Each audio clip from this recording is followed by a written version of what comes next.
sina Bato de la Rosa, Bongo, tsaka si Philip Salvador. Yung bang tatlong yun, kumbaga kung kasama kayo dito sa bagong Pilipinas, mga lumang pangalan, lineup ng mga senatorial candidates ni Bongbong Marcos, sino ba rito yung kakabahan? Kasi sa kabilang banda, kalaban mo yung tatlo eh. Of course, meron pa rin iba. Hindi naman sa dinedisregard ko yung mga cheque bomb. No? Pero ibig sabihin, malakas din ba yung Bongo, tsaka yung Bato or Philip Salvador to actually get at least 3 slots? Bato will lose. Is this a serious? Is this a trick question? I'm curious.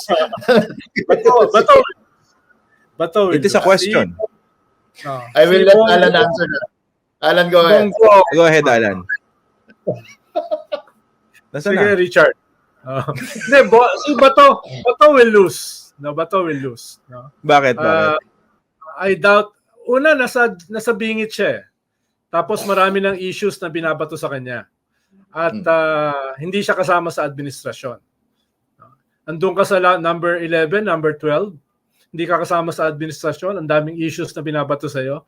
Yung trend niya ay pababa. In fact, you're an administration target. Hindi ka lang hindi kasama. You're being targeted. Si Bongo. Assuming na hindi siya kunin ng ICC before the election. Si Bongo, may talo ba o malakas? I think he will win. I think he will. Nasa top 4, top 5 eh. Tsaka lakas na malasakit na word na-own niya yung word na malasakit. Mr. Malasakit. Yung malasakit na ano niya. He was able to get ownership of that. Tapos sino yung pang third? Si Philip Salvador, isang magaling na aktor. Philip Salvador. Si Philip epektibo. Oo. Baka hindi niya maulit yung Robin Padilla. No? Baka hindi niya maulit 'yon. Factor ba nalaos na siya? That's terrible. That's terrible. Sino, Richard? Sabi ko, Herman, factor ba na nalaos na si Philip Salvador? Factor ba 'yon? Factor yun.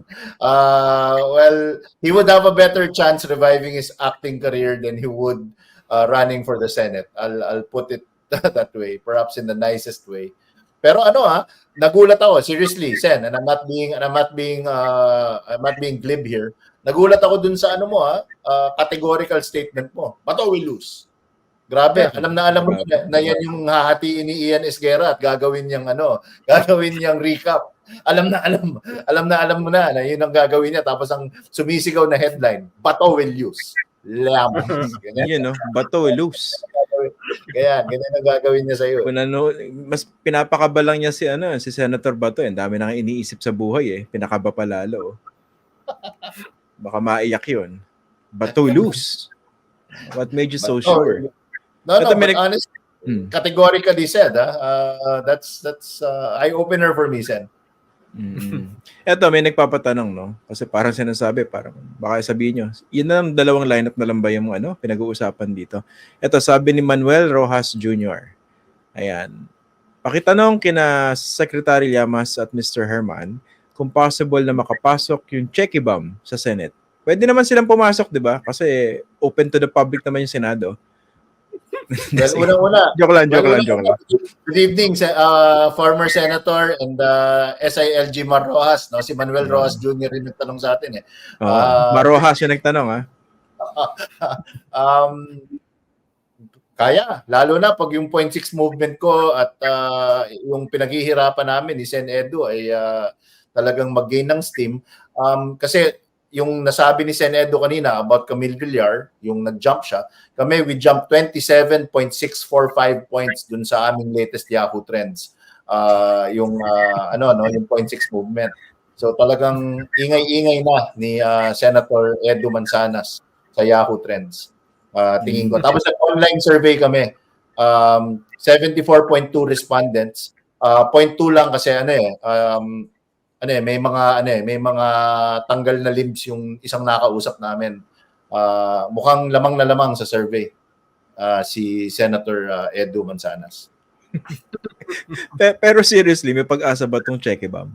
Kung si Francis ay hindi lalakas, Francis Tolentino, at yung branding ni Abalos ay hindi magkakaroon ng traction. Paano kinakailangan din ng branding ni Abalos Kung hindi niya kukulin si Christian Esguerra as PR, no?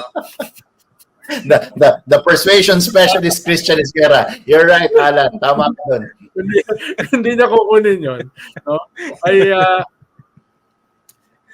kung merong mababakante na isa o dalawa dun sa admin slate at saka si Bongo lang ang papasok dun sa Duterte slate, may chance si Kiko.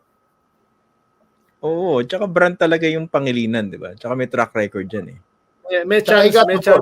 We got the votes last and those are I would say those are solid sticky votes. What he got last during his vice presidential run. Heart votes yan. Heart and hard votes yan for Senator Kiko for his vice presidential run. He needs 17 million votes to safely make it to the Senate. So konti na lang yung hinahabol niya. Mukha ba naka-recover na yung pink opposition movement from the 2022 elections na pwede nang makapaglusot uli ng isa na makakasama ni Senator Risa Ontiveros kasi yun yung kanilang 'di ba, framing diyan. Hindi naman, pero meron kang 12 na admin. Dalawa ron baka hindi sigurado. Tapos meron kang Bongo, no, na yun lang ang sigurado sa Duterte camp. Ang susunod na kasi si Kiko Yun na yung susunod At least in all the surveys. Unless dramatically may gawin siya para siya ay lumayo. Pero for now, consistently, nandun siya sa 14. Number 14 siya. No? So that's striking distance. Lalo na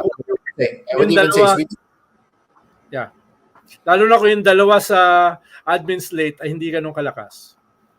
May pag-asa. Meron. In fact, I would even venture, and I'm sure the gentlemen will disagree with me. I would even venture na medyo gaining steam yung Pink Lawan brand ngayon. Medyo nagkakaroon ng resurgence. Talaga? Tingin ko medyo from flatline nagkakaroon ng pulso ng konti, tingin ko. What made you think that? Well, it's a confluence of events, largely driven by itong away ni yung tinatawag mo Sen Edu na Godzara versus King Bongbong. King Bongbong. So it's largely because of that. Because remember, in a Mexican standoff, when the two leading powers that be nagbabanatan, mutually assured destruction, yung outliers ang nakikinabang. In this case, it's the Tulfos, but meron din scraps. Bago tayo nag-live, we were talking about scraps. May scraps na nanapos sa Pink Lawan brand.